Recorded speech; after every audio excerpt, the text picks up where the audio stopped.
Mesdames, Messieurs, bonsoir. Merci pour votre présence nombreuse à cet entretien que j'ai le plaisir d'animer avec Richard Rognier, à mes côtés, poète, et Philippe Collignon, photographe. Alors cet entretien va être un petit peu expérimental. C'est-à-dire qu'on n'a jamais... Déjà, c'est un entretien à trois, c'est déjà pas aussi simple et aussi évident. D'ailleurs, j'ai ma fiche. Ah, c'est la mienne, faut pas que tu regardes. C'est ma fiche. Voilà. Alors, c'est complètement expérimental, vous voyez. Et donc, on va dialoguer avec Richard et Philippe. On va dialoguer naturellement sur cette très belle exposition et sur la poésie qui l'accompagne. Mais il me semblait quand même important que la poésie ait aussi une voix et qu'elle soit dans cet espace aussi, qu'elle occupe aussi cet espace par la parole, par la voix. C'était quand même assez important. Donc, dans cet entretien va démarrer par un moment de poésie, comme on va installer la poésie, puisque la photographie est installée au mur, et on démarrera après l'entretien, et à certains moments de l'entretien, on prendra le temps d'écouter un ou deux poèmes, qui seront lus par Raymond, ici à ma gauche, et Nadine, qui est à ma droite. Voilà. Donc, pour commencer, pour installer la poésie, on va commencer tout de suite par une lecture, et c'est Richard qui va nous lire un de ses poèmes. Oui, il est bon. Il faut le mettre bien. Voilà. Oui. Le ciel, malgré la pluie, aujourd'hui, à moi s'ouvre. La brume imperturbable éraille mon jardin, ignorant ses lambeaux sur mon toit qu'elle couvre. Je m'élève étonné comme un souffle enfantin.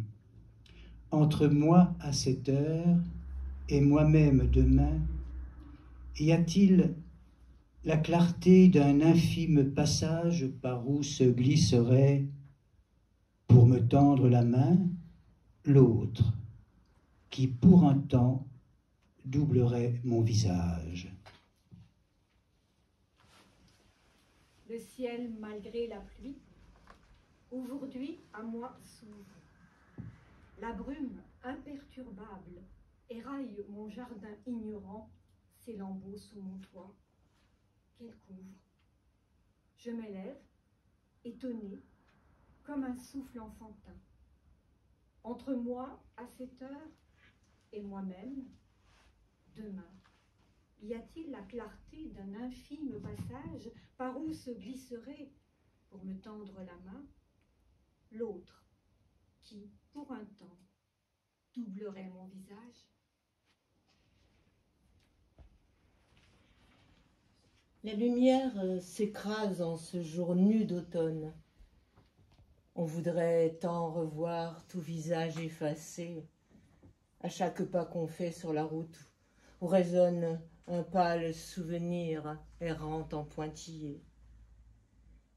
Les paupières du ciel ne se lèveront plus sur la forêt rouillée et les jardins confus. À peine si l'on voit passer quelques mésanges sur le pain fatigué privé de leur louange. Nous entendrons toujours le cri de l'inconnu sonner dans notre corps, où terrible, il ne cesse de s'accoupler au temps qui tenaille et qui blesse la présence des jours, glissant à notre insu.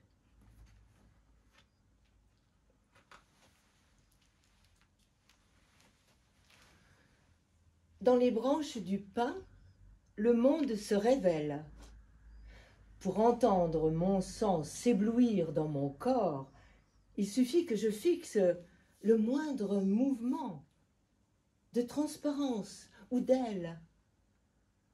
Je sais que ma tendresse est mortelle, mais il en restera peut-être quelque chose si un seul de mes souvenirs se confie aux roses que préparent les futurs printemps.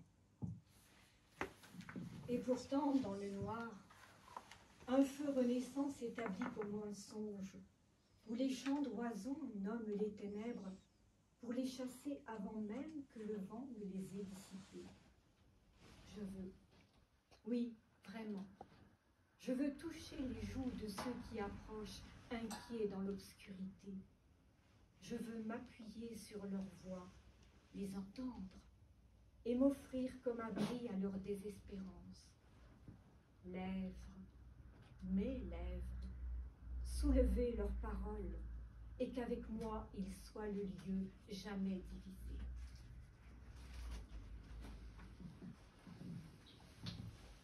Alors voilà, nous allons pouvoir commencer l'entretien. Et peut-être pour faire suite un petit peu à ces poèmes, je voudrais peut-être citer Celan qui disait « Le poème est une voix issue du plus serré de soi-même, en route vers quelqu'un qui entende. » Et j'avais envie de parler de la photographie, un peu dans le même genre, en disant la photographie pourrait être une image issue du regard le plus concentré, en route vers quelqu'un qui regarde. Qu'est-ce que vous pensez de cette proposition? Je vais répéter. Le poème est une voix issue du plus serré de soi-même, en route vers quelqu'un qui entende. Et je trouve qu'avec les poèmes qu'on vient d'entendre, là, on a déjà cette idée de comment cette idée un petit peu de quand même de concentration, pour une certaine concentration, et dans cette concentration aussi le fait d'évacuer beaucoup de choses pour rester concentré sur l'objet même du travail, dans votre construction, quand vous faites le poème ou quand Philippe réalise une photographie. Mais c'est-à-dire que il y a toujours une différence entre le point de départ, si on veut, c'est-à-dire les éléments qui bougent à l'intérieur de soi avant même que ce soit devenu le poème en tant qu'objet verbal.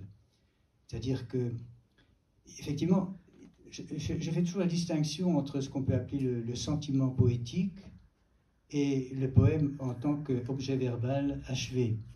C'est-à-dire le sentiment poétique, c'est quelque chose que tout le monde ressent au plus profond de lui-même. Même s'il n'écrit pas, il y a ce sentiment poétique. Ce sentiment poétique-là, en fin de compte, il existe aussi chez Philippe. Mais il ne se traduira pas par l'objet verbal qu'est le poème.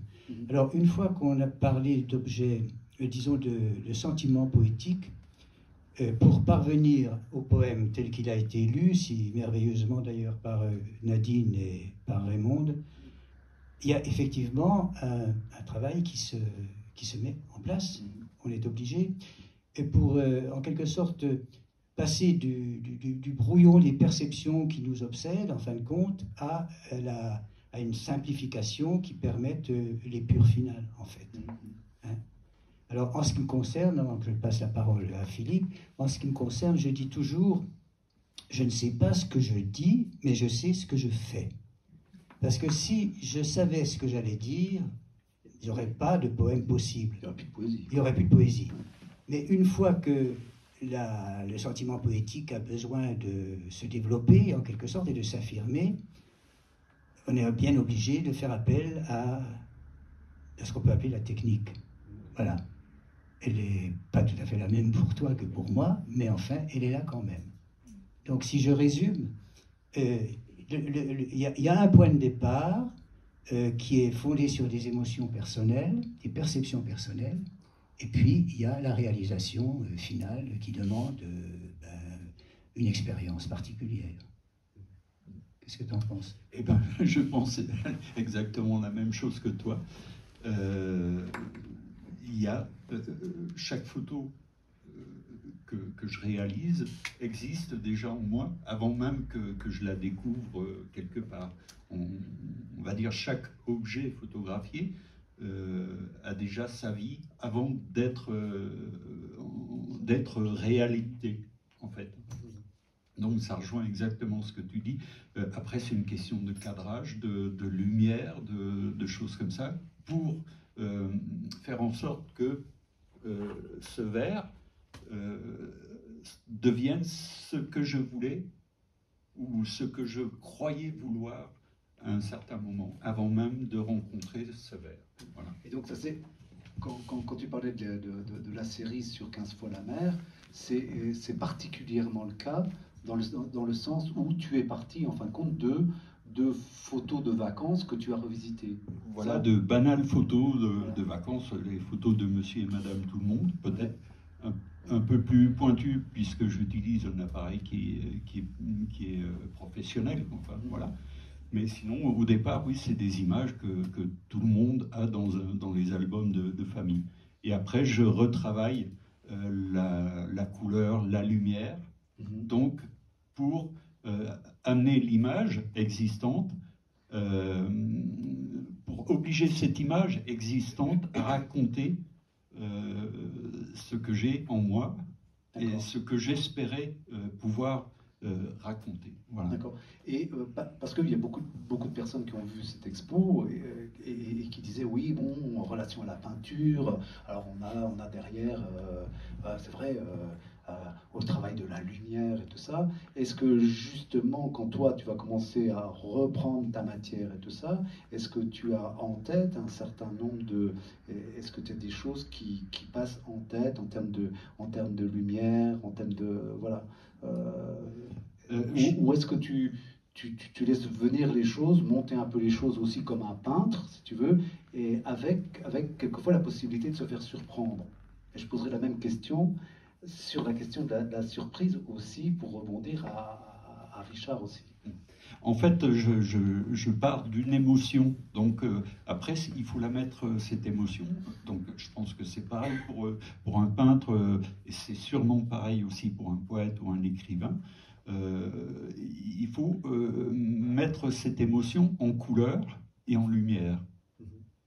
Et donc après, c'est l'image d'origine qui va me guider, parce que je ne peux pas transformer un bleu en rouge, par exemple. On ne peut pas aller aussi loin en termes techniques. Par contre, donc, j'ai les contraintes de l'image du départ, et je vais la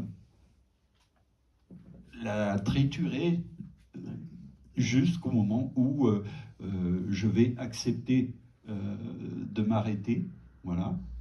Et puis accepter un compromis entre ce que j'attendais et ce que je peux obtenir techniquement. Oui, alors moi je reviendrai un petit peu sur ce qui vient d'être évoqué tout à l'heure, peinture et photographie. Bon, j'ai souvent entendu dire, lorsqu'une photo a été réussie, ça fait penser à de la peinture. Moi ça me hérisse. La peinture, c'est quelque chose, c'est une technique, exactement. Et puis, tandis que la photographie, de son côté, est quelque chose qui répond à des règles, qui répond à des normes bien particulières, donc tu viens plus ou moins de les évoquer là. Et en ce qui me concerne, je ne cherche jamais à voir dans une photo réussie une peinture. La photographie en elle-même vit pour elle-même. Elle n'a pas besoin de référence picturale. C'est pas possible. Je pense que les gens ici, mais je crois que c'est une référence picturale parce que c'est une photographie pictorialiste, on va dire. Donc voilà, oui, c'est ça. Oui, parce que oui. En fait, je pense que quand certaines personnes me disent on dirait de la peinture, c'est parce qu'ils ne trouvent pas les mots pour dire ah tiens, on ne dirait pas de la photographie. Oui. Il y a une petite nuance à ce niveau-là. On pourrait retourner la chose aussi en disant une photo réussie, on dirait pas une photo mais une peinture réussie, on dirait de la photo. Je pense notamment à Hopper ou à tout le courant réaliste actuel. Hein, c'est exactement la même chose. En fait, ce sont quand même deux. Bon, évidemment, on est dans le domaine de l'art, mais je pense qu'il faut accepter que la photographie a ses propres possibilités, ses propres capacités d'exister par elle-même. Oui, tout à fait. Oui, oui parce que ça oui.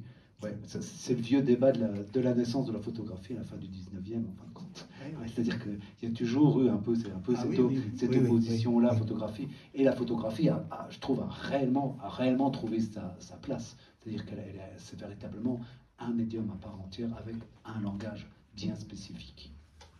Oui, oui. Alors, ce que disait Philippe tout à l'heure est intéressant parce que c'est vrai que tout le monde, surtout avec les moyens modernes avec téléphone et compagnie, tout le monde peut prendre des photos, on fait des photos et souvent même on prend des photos qui restent coincées dans l'appareil et qui ne seront jamais revues par la suite. Bon, ce sont les photos témoignages en fin de compte. Mais ce qui est intéressant, c'est que l'œil de l'artiste peut isoler certaines de ces photos témoignages pour les transformer, les transcender et faire en sorte qu'elles collent à une réalité supérieure. Et cette réalité supérieure, en fin de compte, c'est la vérité artistique. Tout à fait, oui.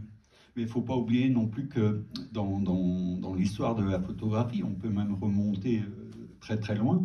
Moi, j'ai eu l'occasion de voir des négatifs de Doisneau, entre autres, et de voir aussi l'évolution du tirage fait par le tireur de l'époque. Et déjà, à l'époque, la photo qui aurait dû sortir d'une façon directe de ce négatif est très très différente de la photo finale qui a été interprétée et réinterprétée. Voilà.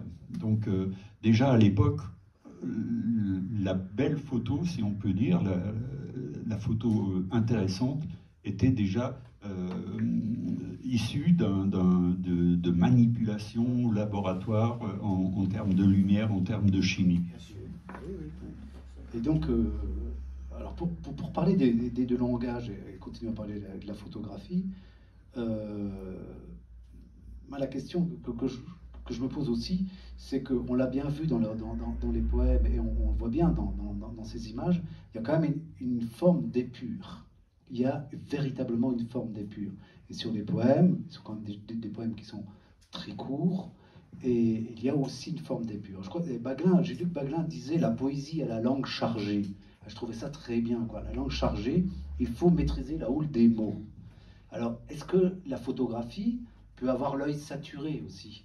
Alors, ce que je voudrais vous poser à vous deux comme question, c'est comment on évacue tout ça? Comment on arrive à cette forme si puissante, je dirais, de simplicité? Et c'est quand même ça qui nous émeut aussi.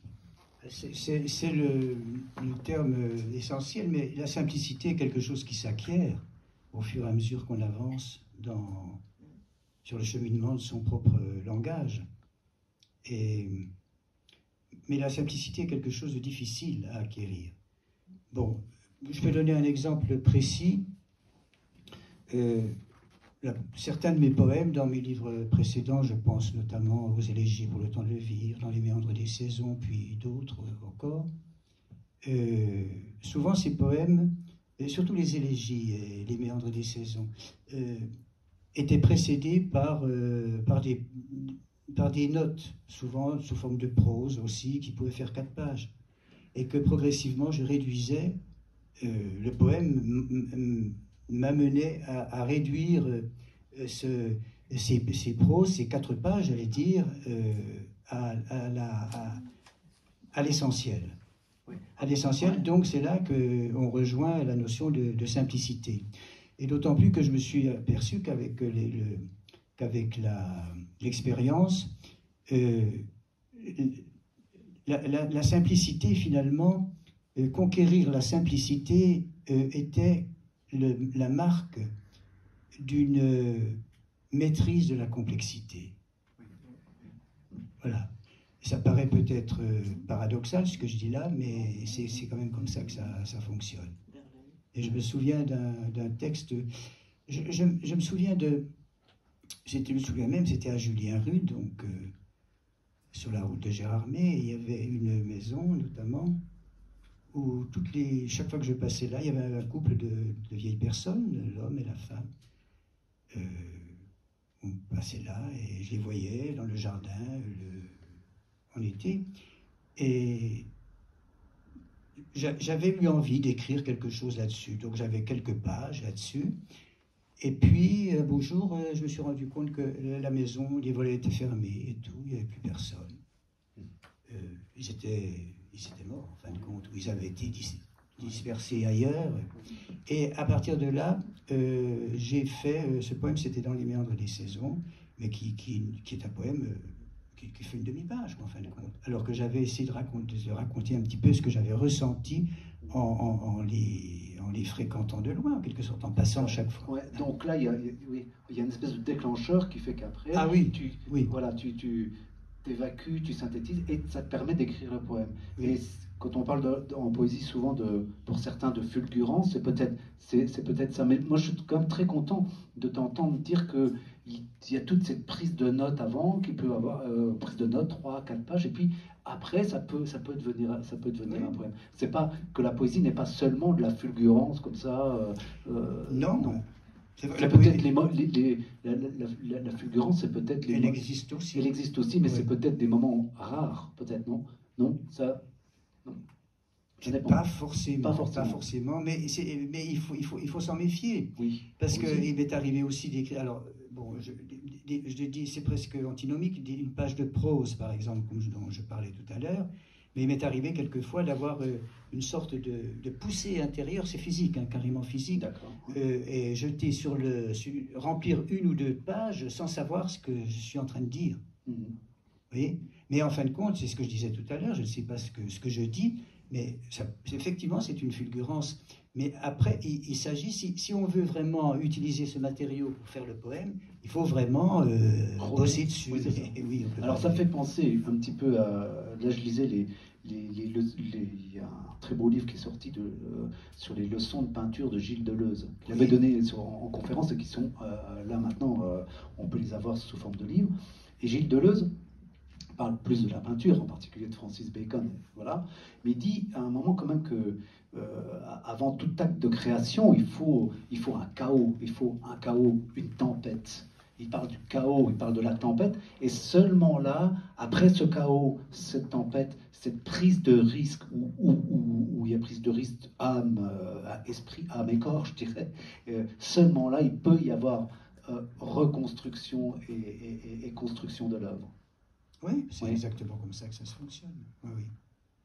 On va peut-être donner la parole à nos lecteurs. Il y a quelque chose à ajouter. Vas-y. Non, moi,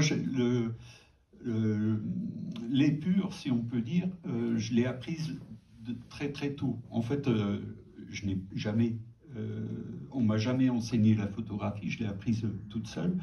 Je l'ai apprise en regardant des maîtres de l'époque.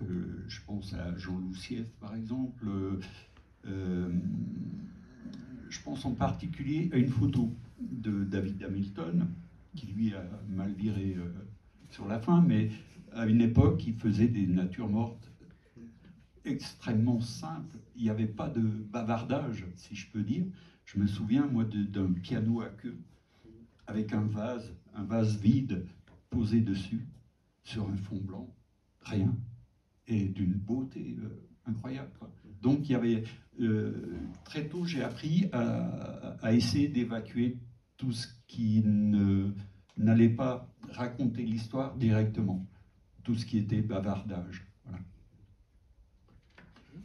Après, c'est une question d'intention, de savoir aussi, je me sens capable de faire des photos où il y aura 1000 détails dessus, quoi. Mais je préfère quand même, moi, aller directement à l'émotion. Voilà. Voilà. Et bien, on peut laisser la parole à nos lectrices pour un petit moment de poésie.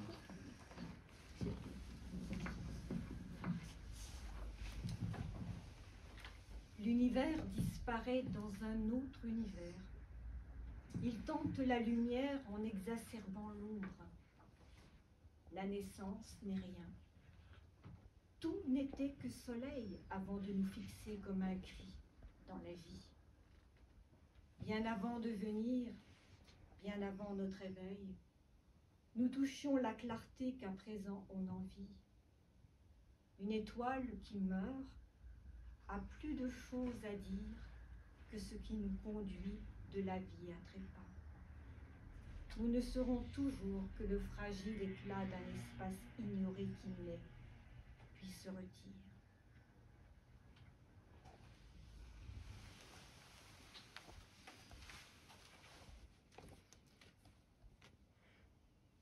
Je cherche dans le noir, depuis longtemps éteints, les yeux des temps passés et des temps à venir. Je suis une enveloppe immense, un voile peint sur le monde qui fuit son propre devenir. La nuit n'est qu'un défaut de la grande lumière qui prophétise en nous, mais dont nous n'avons point la clé de l'origine où meurt toute frontière, tour à tour horizon ou minuscule point. L'univers pleure en nous comme un enfant blessé, étrange maison vide. Il appelle, il implore une humaine présence, un amour annoncé par une étoile vive et seule en train d'éclore.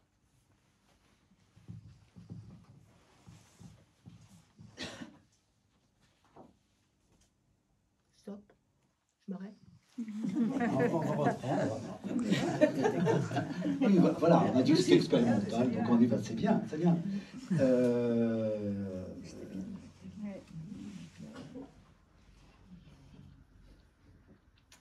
Alors pour continuer un petit peu cet entretien, Michaud a dit à un moment, la vraie poésie se fait contre la poésie.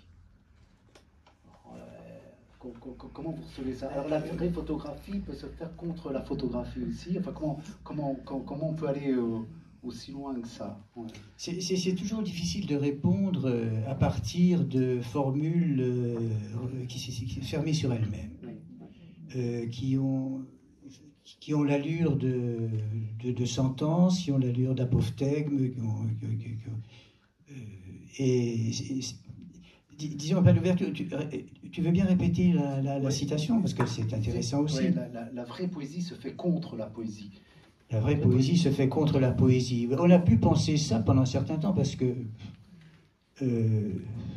Parce qu'en fin de compte, c'est reposé quand même aussi la question de la filiation dans la poésie. Je pense que c'était aussi par rapport à ça. C'est toujours le problème des différentes écoles aussi. Ouais, hein. Si on veut dire, bon, si on prend un cas que tout le monde connaît, la vraie poésie se fait contre la poésie, on peut dire alors que la vraie poésie, celle que Rimbaud...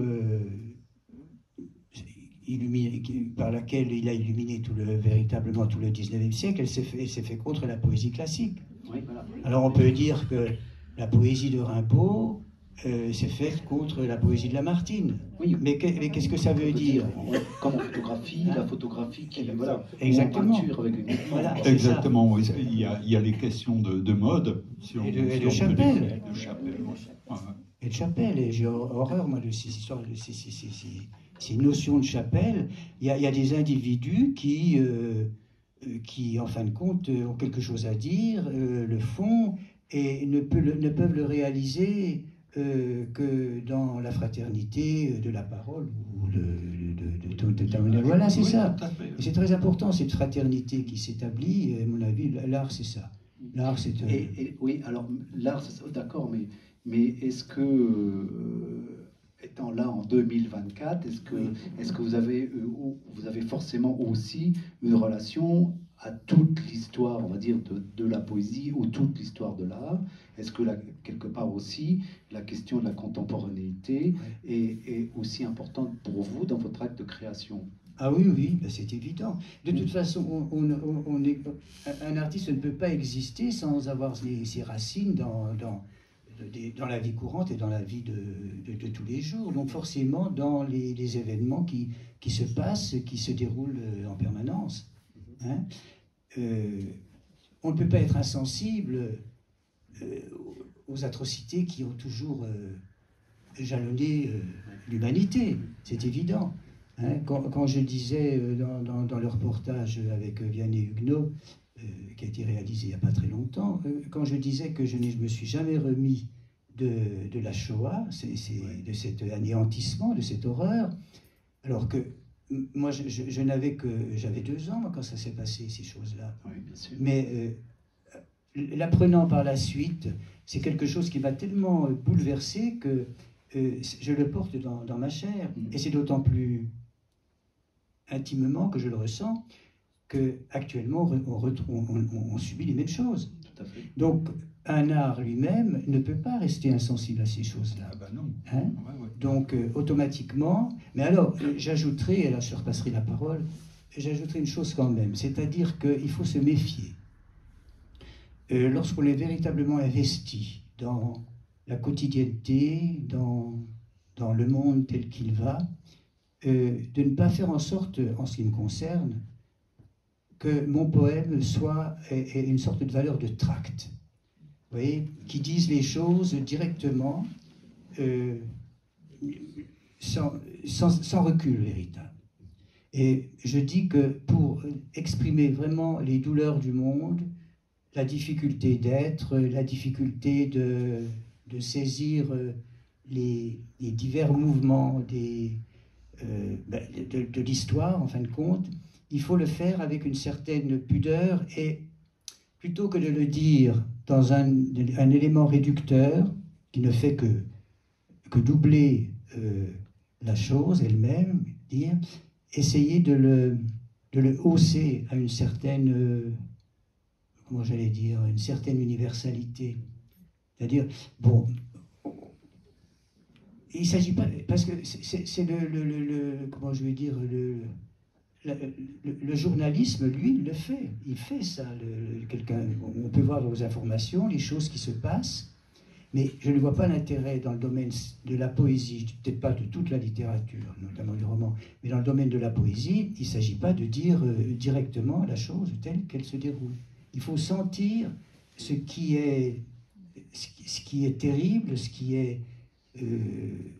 atteint le plus profond, précisément, de l'humain qui est bouleversé, en fin de compte. Et c'est pas parce que je dis ça me fait souffrir qu'on a changé les choses. Hein.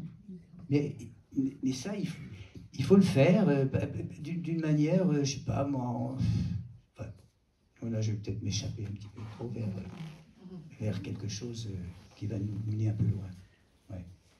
Et je pense que c'est un peu pareil dans les photos. Par exemple, les photos que tu as fait là, les 15 fois la mer. Les 15 fois la mer. En quelque sorte, c'est une réponse à la cruauté. C'est une réponse à la cruauté, c'est une réponse à vraiment beaucoup de choses, oui. Voilà, c'est ça. C'est déjà le fait de revendiquer, d'une certaine façon, la beauté et de la c'est important de la d'en proposer. parler. C'est important d'en parler Oui, de la beauté, bah puisqu'on en parle assez peu. En fait. Exactement, exactement. Donc moi, c'est un petit peu le rôle que je me donne, c'est-à-dire que même les choses les plus dures, on peut regarder, il y a des orages qui se préparent, là, il y a des guerres, quelque part, qui sont derrière les nuages, qui arrivent très vite. On sait qu'un orage arrive très vite en mer. Mais malgré ça, je les montre avec une certaine beauté, bien sûr, j'allais dire une certaine pureté. Voilà. Et je revendique quitte à passer pour un gnangnan. Oui, parce que effectivement, il y a quand même toute une période dans la création et dans l'enseignement de la création, hein, en particulier dans nos écoles d'art et tout ça, où il était pratiquement malvenu de parler de la beauté. Oui, tout à fait. De parler de la beauté. Il y a quand même tout un courant comme ça où on devait quand même, en gros, parler de la beauté où c'était être un gars, quoi. Il fallait plutôt être conceptuel, voilà. Alors voilà, parce que c'est quand même des phénomènes de, il y a quand même des faits. Voilà. Oui, c'est ce qu'on disait tout à l'heure. Voilà. Et donc, effectivement, on s'aperçoit dans votre expo, dans cette expo et dans ces poèmes, qu'on est dans la beauté et dans la simplicité de la beauté, tout en ayant effectivement cette position décalée, un peu de recul du créateur, du poète comme du photographe, pour nous livrer ça avec, ce que je disais hier, beaucoup de délicatesse. Voilà. Et c'est d'abord ça, cet élan-là, cette respiration-là, qui passe, quoi. Mais c'est ça, alors, pour en revenir à ce que je disais, parce que j'y tiens, c'est pas parce qu'on dénonce les choses directement qu'on en dit plus que lorsqu'on essaye saisir en profondeur. Bon, je reprends un exemple ici, dans le premier poème que j'avais lu. Je dis à un certain moment, entre moi à cette heure et moi-même demain, y a-t-il la clarté d'un infime passage par où se glisserait pour me tendre la main l'autre qui pour un temps doublerait mon visage. C'est ni plus ni moins que l'appel vers l'échange, qui conjurerait en fin de compte la cruauté. Hein, oui. La clarté d'un infime passage. Voilà, donc ça, c'est peut-être ça aussi, c'est une forme de beauté aussi. Alors l'infime passage, la clarté de l'infime passage, l'infime nous renvoie au temps, oui. Hein, à cette notion de temps, et on a cette série-là, à travers la série des plis et du temps, et cette notion de temps, comment vous la vivez, vous deux, chacun dans votre art. Parce que, oui, on la vit peut-être d'une manière différente, et heureusement, mais elle s'enracine quand même dans un tuf commun, hein, c'est certain. D'ailleurs, le titre est révélateur, c'est tant de plis dans le temps. Alors la première chose, c'est que le début du titre, c'est temps, T-A-N-T, et le temps, T-E-M-P-S, à la fin. Donc il y a un jeu. C'est-à-dire que ce sont deux mots qui ne veulent pas dire la même chose, mais ils se complètent l'un l'autre. Et disons que oralement, phonétiquement, ils permettent en quelque sorte de, comment je veux dire, de se nourrir l'un de l'autre. Hein. Mais ce qui est important dans le titre, c'est les plis. Parce que, je pense que Philippe, c'est un peu la même chose, le temps n'est pas, pour vous tous, hein, le temps n'est pas quelque chose de linéaire, quelque chose qui va de plus en plus vite. Mais dans le temps, il y a des plis. Et ces plis, quelquefois, sont des plis qui masquent des cruautés, des désappointements, des désespoirs. Et puis il y en a d'autres, des plis qu'on aimerait bien soulever, parce que là, c'est là que se trouve la joie, c'est là que se trouve la douceur. Hein. Donc, en fin de compte, le temps, moi je le ressens comme quelque chose d'organique. Hein. C'est quelque chose qui passe, c'est pas qui nous entraîne, mais qui fait partie véritablement de nous, en tant qu'individus qui allons, mais qui nous inscrit en même temps dans l'universel, qui nous échappe lui-même. Hein. Parce que notre naissance, notre mort, il y a un espace entre les deux, effectivement, qui est du temps. Cet espace et le temps, j'aime bien d'ailleurs l'espace et le temps, pour moi c'est la même chose, mais on ne va pas revenir là-dessus non plus. Mais ce court espace qui nous est dévolu, il s'inscrit dans un espace éternel, un espace qui remonte à des millions d'années, et puis qui ira plus loin encore. Oui. Est-ce que la poésie dans cet espace est une urgence?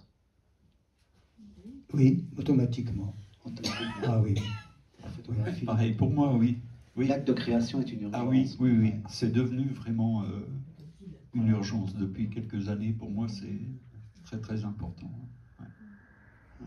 C'est peut-être ça qui fait aussi la différence entre des personnes qui sont dans la création et des personnes qui ne sont pas forcément dans la création. C'est-à-dire c'est le ressenti de cette urgence ou le non-ressenti de cette urgence. Oui. Hein, c'est-à-dire que c'est forcément, c'est tellement existentiel quelque part. Ouais. Oui, tout à fait d'accord. Ouais. Ouais, ouais. Oui, je pense qu'il y a des gens qui... comment dire, qui ont besoin, c'est même pas une envie, c'est un besoin de s'exprimer, de communiquer. Oui, je préfère communiquer plutôt que de s'exprimer, alors que d'autres sont bloqués dans le témoignage. Je ne sais pas si je suis clair là-dedans.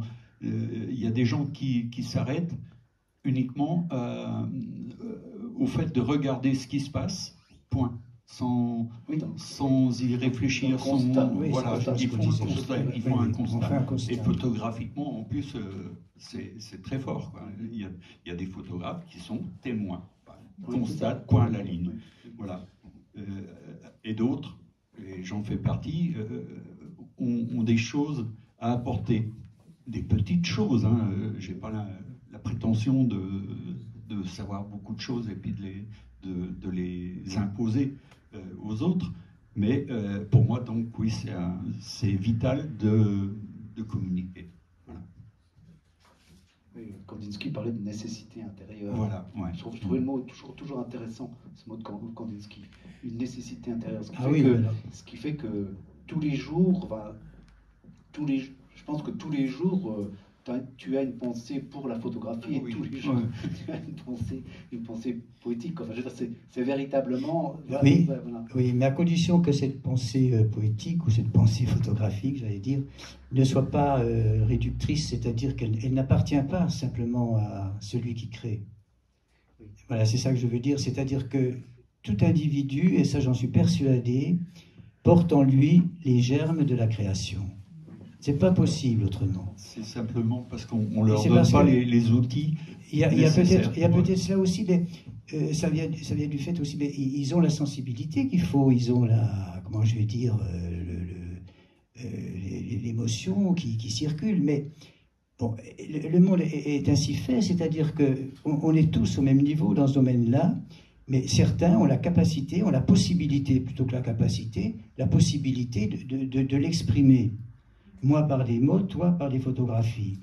Bon, mais il ne faut pas oublier qu'une fois que mes mots sont là sur le papier, que c'est le poème, et toi que tu as des photographies, il n'empêche qu'elles ne peuvent exister que si les autres qui sont en face de nous les prennent en relais.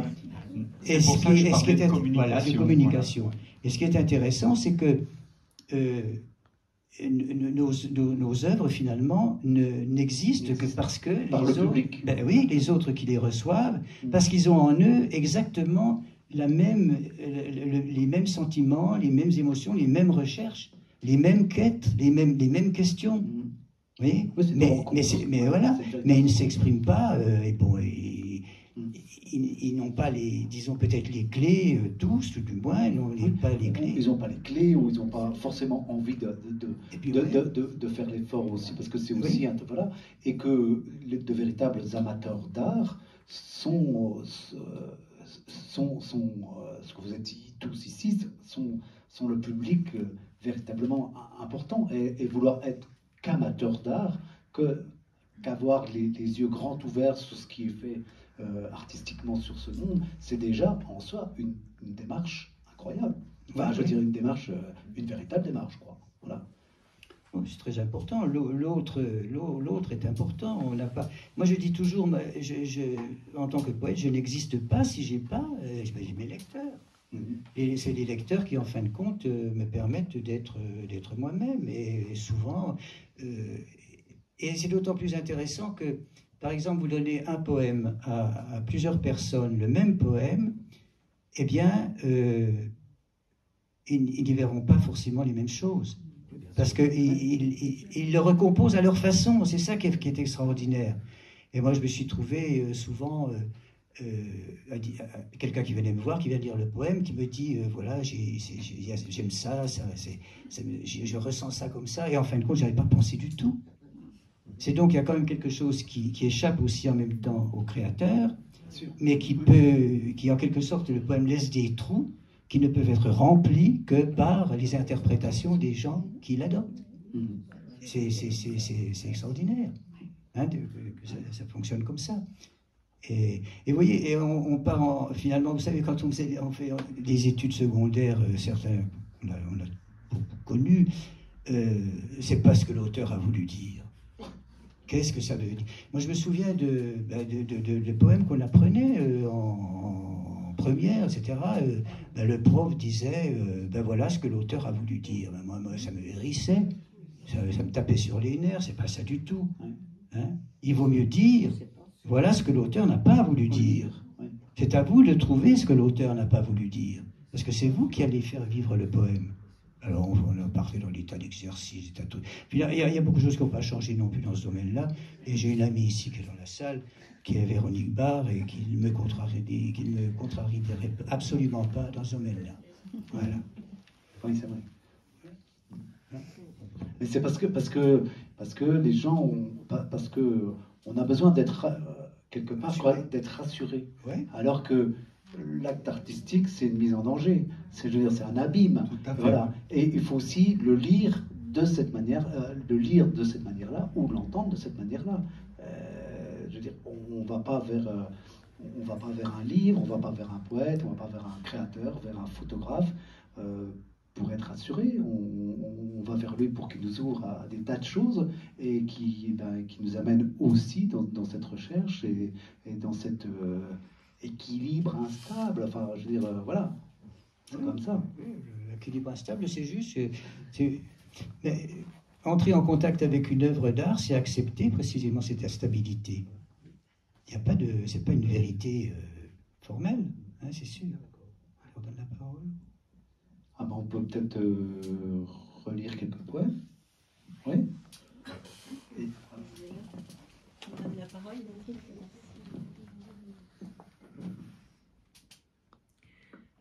La forêt dénoue les nuages. Un coup de vent écaille le silence. Je tremble sous les écorces.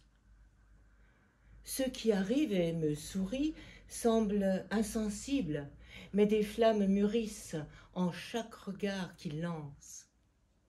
J'implore la lumière, je lui dis de ne point émigrer, de rendre toute présence plus forte que l'inquiétude de ne pas savoir dire autant, qu'on peut s'éveiller au-delà des traces qu'il laisse sur les dépouilles de la vie.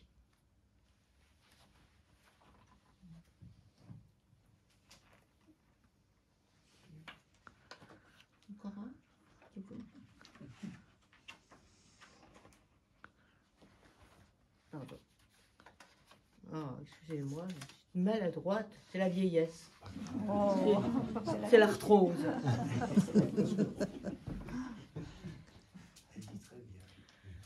La lumière se perd dans l'hiver. On pèse si peu sur la neige. Un merle, épouvanté, emprunte un faux passage. Connaît-il encore le lieu où s'étalait son chant? Il paraît si docile dans le soir qui tombe. On croirait qu'une ouverture se prépare dans le brouillard cousu à la montagne. Cherchons l'accès d'un pays où ne rôderaient pas les fumées processionnaires qui effacent le front bleu des crépuscules trahis. C'est beau, ça. Oui, c'est très beau. Et en plus, c'est, j'ai l'impression de redécouvrir les poèmes de Richard une fois dit. Le poème est fait pour être dit, hein. Ça c'est certain. Oui. Puis Raymond, c'est remarquable. Merci Richard. Ah oui, c'est vraiment. C'est pour ce poème. Ah, oui, oui. Les sons aussi.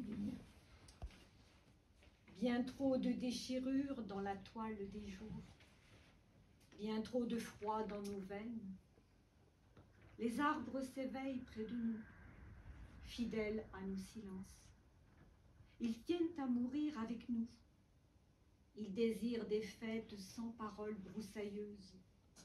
Ils montent en flèche vers la vérité d'un rivage céleste. Ils implorent les graminées de résister au brouillard, de semer avec eux d'humaines graines, sans effroi, sans peur de vivre. Ils rêvent au seuil de l'univers. Oui, je voudrais ajouter une petite chose à propos de textes semblables. C'est que ça rejoint ce que je disais tout à l'heure, c'est-à-dire que pour dénoncer certaines choses d'un point de vue écologique, il n'y a pas besoin de pousser les hauts cris. Et donc ce que j'ai fait dans ce poème, en fin de compte, c'est donner à l'arbre sa valeur première. Alors, et on peut dire que c'est un poème écologique, en fait. Alors justement, je voulais poser la question du rapport à la nature, Oui. de votre rapport à la nature. quel est votre rapport à la nature, parce qu'il est évident, et comment vous le... Est-ce que tu le vis aussi, toi, par exemple, en immersion dans la nature, en promenade? Est-ce que c'est aussi ces immersions-là qui font que les choses viennent, apparaissent? Je vois que c'est très... Parce que dans tes poèmes, c'est très très fin. Il y a le moineau, il y a l'espace juste, la lumière. Il y a des choses qui sont très... des notations très fines. Alors, comment ça se passe quand tu es, toi, dans la nature? Ouais. C'est-à-dire que bon, ma formation a été, je dis ma première maîtresse, c'était la nature. J'ai quand même... un enfant de la campagne. Ah oui, de la campagne. J'ai vécu de l'âge de 2 ans et demi jusqu'à l'âge de 16 ans dans un hameau dans les hauteurs du Val d'Ajol, en fin de compte, dans l'école où exerçait ma mère. Donc, mon environnement était la nature dans toute sa splendeur. Selon les saisons, on vivait. Le temps de vivre était le temps, effectivement, des saisons qui s'écoulaient. Et je faisais les foins avec les paysans, je faisais les moissons. Et, bon, je vivais entre veaux, vaches, cochons et couvées, en fin de compte. Hein. Et en gardant les vaches. Oui. Donc ça a marqué, et vous savez, jusqu'à l'âge de 16 ans, c'est énorme. À 16 ans, en effet, après, on ne fait plus rien d'autre que de... comment je vais dire, de mettre en œuvre ce qu'on a accumulé, en fin de compte. Et je pense que, et c'est curieux parce que dès que j'ai quitté, à 16 ans, il fallait faire des études ou des choses comme ça, mais ça ne m'a posé aucun problème. J'avais l'impression que j'avais tout découvert à ce moment-là et qu'il ne s'agissait plus que de mettre en œuvre ce que j'avais découvert. Donc, il y a forcément eu cette présence très forte de la nature, les arbres, les pierres, un amour extraordinaire des pierres, et j'avais été frappé, je me souviens, d'ailleurs on ne l'avait jamais commenté, ce vers de Nerval, un pur esprit s'accroît sous l'écorce des pierres. Le minéral et le végétal, en quelque sorte, étaient... Bon, c'était, une fois qu'on avait dit ça, on avait compris des tas de choses. Et il y a, bon, je pensais dans les méditations, par exemple, Lamartine, souvent...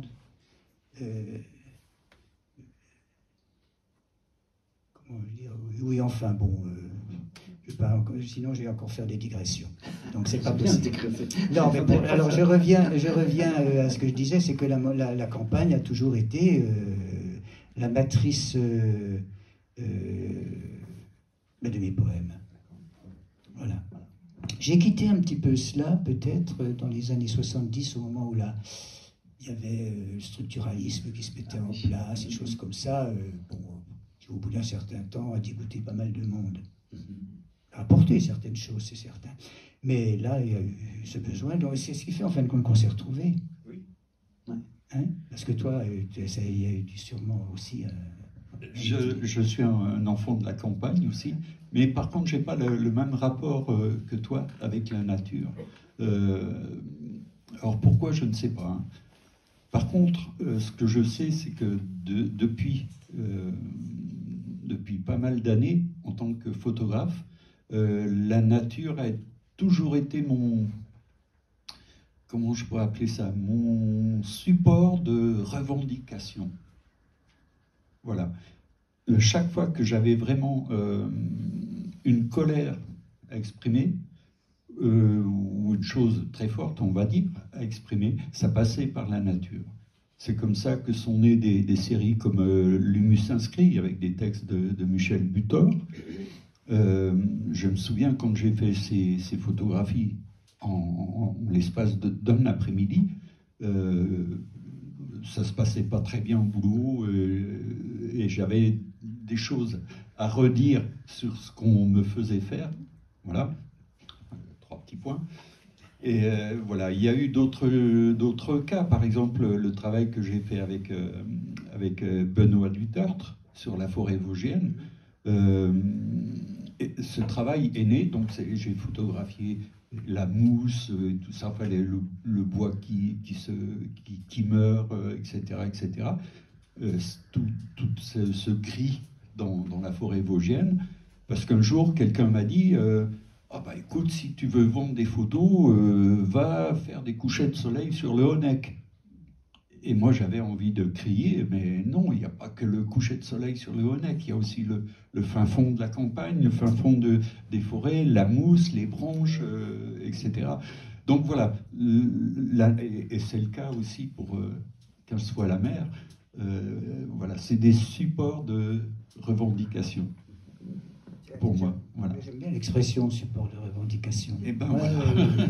Mais je ne revendique pas le point levé, comme on disait tout à l'heure. Oui. Alors on peut peut-être passer aussi un peu la parole au public, puisqu'on parlait du public. Donc c'est peut-être le moment, effectivement, si vous avez un certain nombre de questions à poser, pas hésiter. Il se trouve, oui, voilà, vas-y. J'ai entendu tout à l'heure que vous parliez de faire de la poésie contre la poésie. Et je n'aime pas cette expression, mais je pense qu'il y a un moment donné, dans l'art, il y a des ruptures. Il y a des moments où ça change. Et c'est ça que je ressens. Est-ce qu'il n'y a pas des ruptures aussi bien au niveau de la photographie en peinture, je le sais un petit peu, mais en poésie, certainement aussi. Moi, je l'ai compris comme ça. Oui, il y a des ruptures. J'en avais un peu, je l'ai évoqué en parlant de la révolution véritablement rimbaldienne, par rapport à ce qui précédait. Hein. Et puis, j'en pourrais ajouter aussi les chants de Maldoror, de Lautréamont. Et puis d'autres, et même des gens comme Nerval, qu'on considérait par un temps comme des petits romantiques et qui, en fin de compte, sont peut-être essentiels dans comment je veux dire, l'évolution de la littérature, notamment la poésie.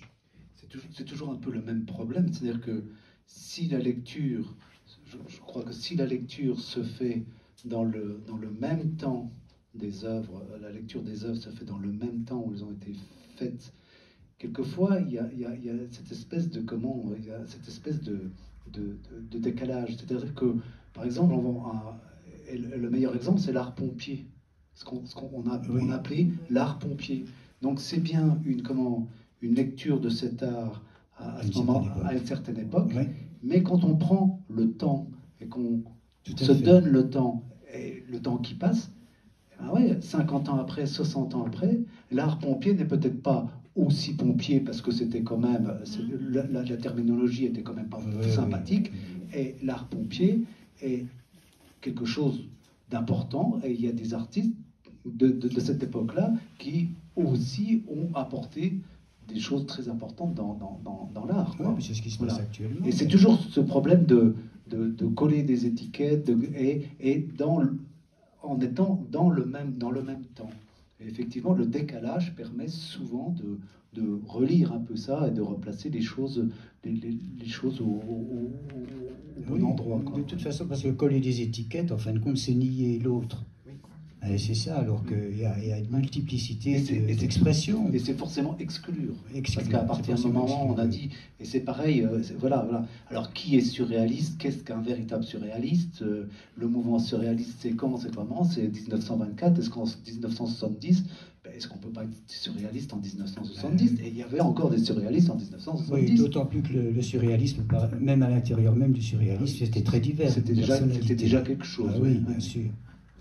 Je voudrais peut-être dire une chose aussi, parce qu'on a la chance d'avoir ici, dans l'Assemblée actuellement, un photographe aussi. Et ce photographe-là, avec lequel je viens de terminer aussi un livre d'artiste qui s'appelle « Si devant l'horizon », et qui est un photographe très, très pointilleux, que Philippe connaît. Hein. Bah oui. Et voilà. Bon, il s'appelle Christian Peter, il est là, et si... Il pouvait nous dire, lui, un petit peu en fonction de tout ce qui vient d'être dit, là, comment il conçoit, lui, son itinéraire photographique. Tu es là, Christian? Oui, je suis tout au fond. Voilà, tu te lèves ou... Non, du point de vue de la photographie, j'aurais tendance à me considérer comme mon itinéraire d'un enfant gâté, d'une certaine manière. Parce que j'ai commencé très jeune, presque enfant, à faire des photos, comme fait un enfant. Et puis j'ai laissé tomber. Ça marche ça? Oui. Ah, oui. Et puis j'ai. Je peux l'approcher? Ah voilà. Et donc j'ai laissé tomber pour des raisons professionnelles. Et j'ai repris ça il y a une douzaine d'années, et en profitant de tout ce que la vie m'avait enseigné, de tout ce qu'elle m'avait fait subir aussi, évidemment. Et je me suis dirigé vers une écriture photographique. C'est-à-dire que chaque fois que je prends mon appareil, je sais ce que je cherche, je sais comment le traduire, je ne sais simplement pas si je vais le trouver. Et donc c'est une façon très très voyageuse de faire de la photo. Je passe mon temps sur les routes et je construis mes séries de cette façon-là. D'ailleurs, la série devant laquelle Richard s'est arrêté, pour laquelle il a écrit 21 poèmes, a été construite de cette façon-là, sur le thème de l'horizon. Et elle est toujours en cours d'ailleurs. Mais voilà, toutes mes photographies sont faites de cette façon-là. Bon, je te remercie. Je ne vais pas trop parler de moi non plus, c'est pas... Une autre question?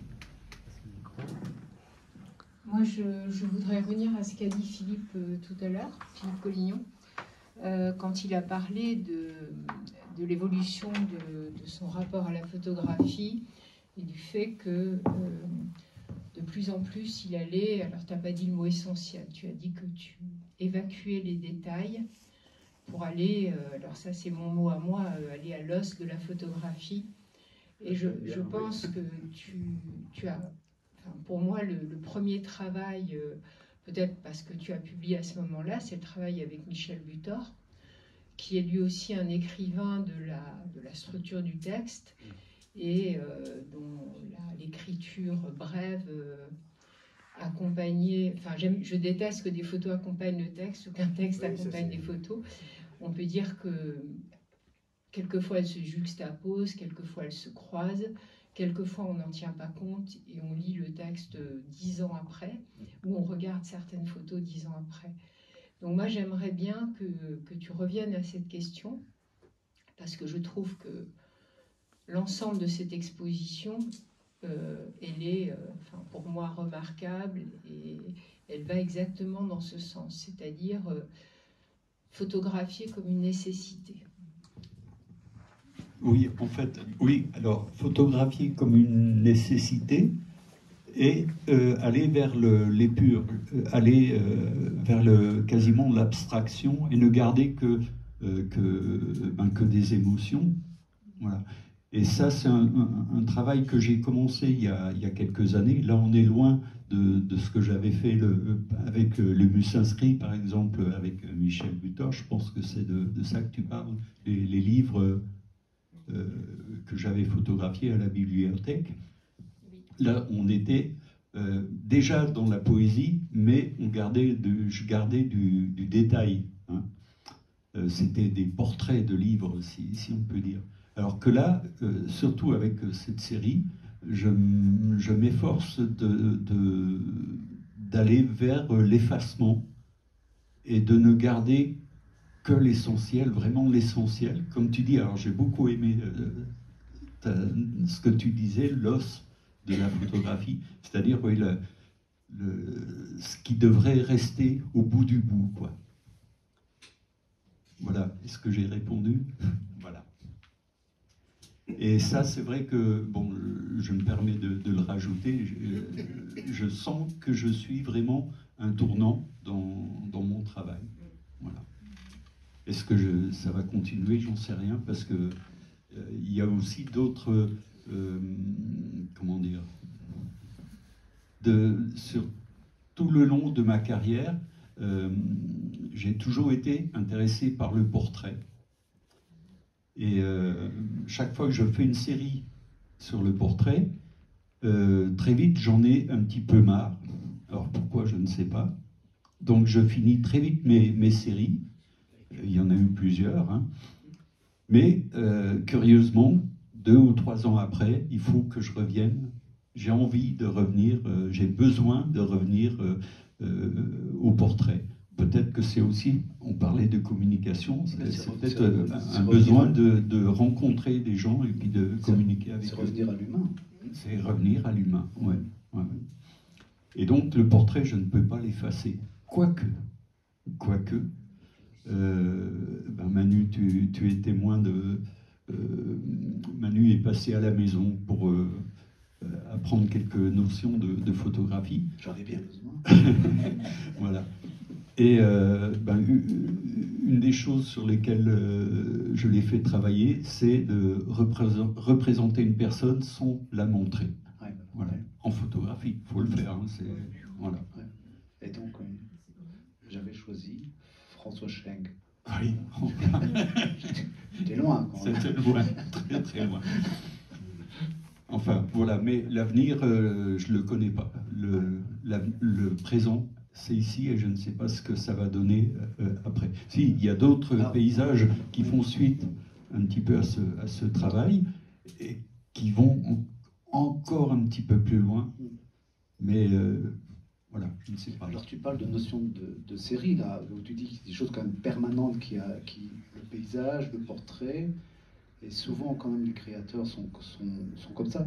Est-ce que dans le domaine de la poésie, dans le domaine de l'écriture, est-ce qu'il y a aussi un peu des notions de série qui pourraient se développer un peu en parallèle, ou mises en silence à un moment pour réémerger un petit peu comme l'a Philippe en photographie, ou comme ont beaucoup d'artistes, c'est-à-dire que voilà, tout en restant parce que voilà, dans le domaine des arts plastiques, c'est plus simple, oui. Parce que dans le domaine des arts plastiques, on peut être graveur d'un côté et peintre de l'autre, et donc on peut avoir des choses qui sont un peu parallèles comme ça et qui se nourrissent entre elles. Alors, la notion de série, je pourrais lui donner une valeur plus extensible.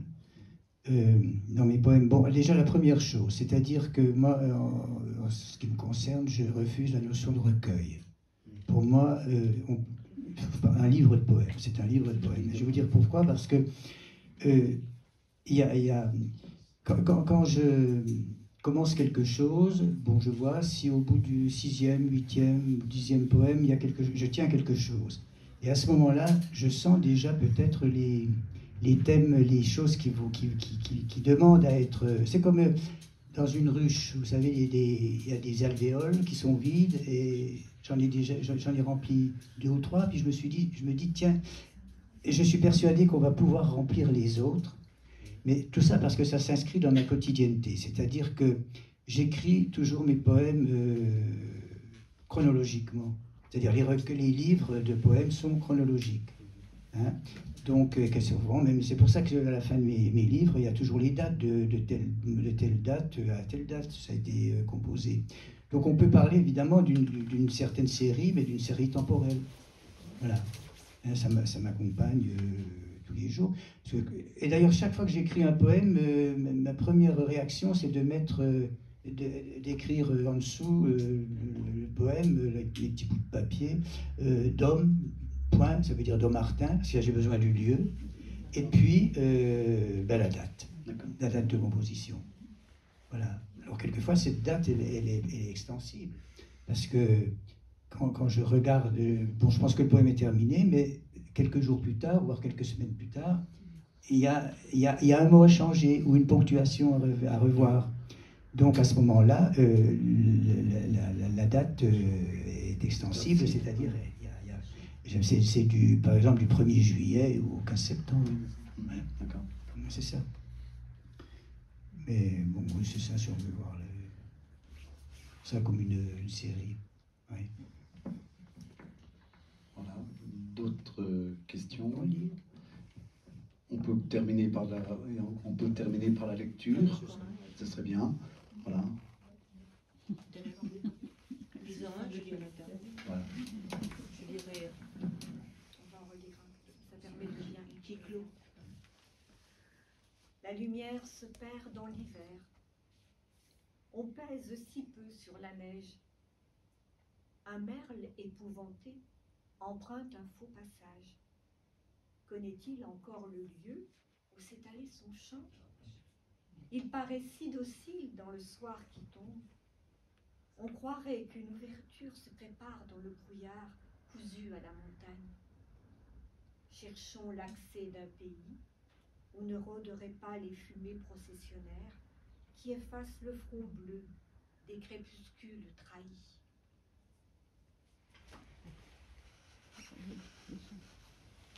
La neige Ce matin semé en abondance, sur les branches du pin qui s'offre à mon regard, s'allie avec un léger vent, et rêve, et danse, ainsi qu'un bel amour qui n'arrive pas trop tard. Peu importe le nom de l'oiseau qui s'approche, quand il aura quitté leur amour fraternel, puis gratté vivement la mousse d'une pierre, son envol deviendra le langage du ciel. Je vois le temps se tordre sur mes vitres. Je reconnais sous lui ce que je ne fus pas. Un nuage distrait me questionne. Je me disperse à l'infini.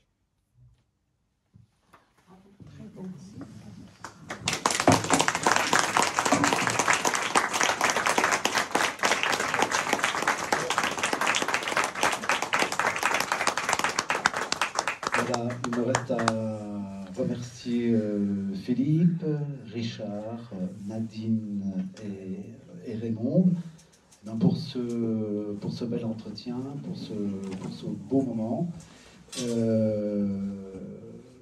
Hier, on a décidé avec Stéphane et Philippe, parce qu'on décroche quand c'était. Donc cette expo va rester encore une semaine.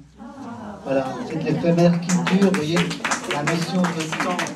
La notion de temps, le pli se déplie, donc si les gens veulent la revoir au calme ou si vous voulez en parler, n'hésitez pas. Voilà. En tout cas, merci à vous pour cette belle exposition et ces beaux moments. Voilà, merci.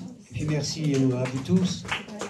Merci à vous tous parce que votre présence est vraiment quelque chose qui me va droit au cœur et qui nous va droit au cœur, effectivement. Et encore une fois, je me répète, mais nous n'existons pas si vous n'existez pas.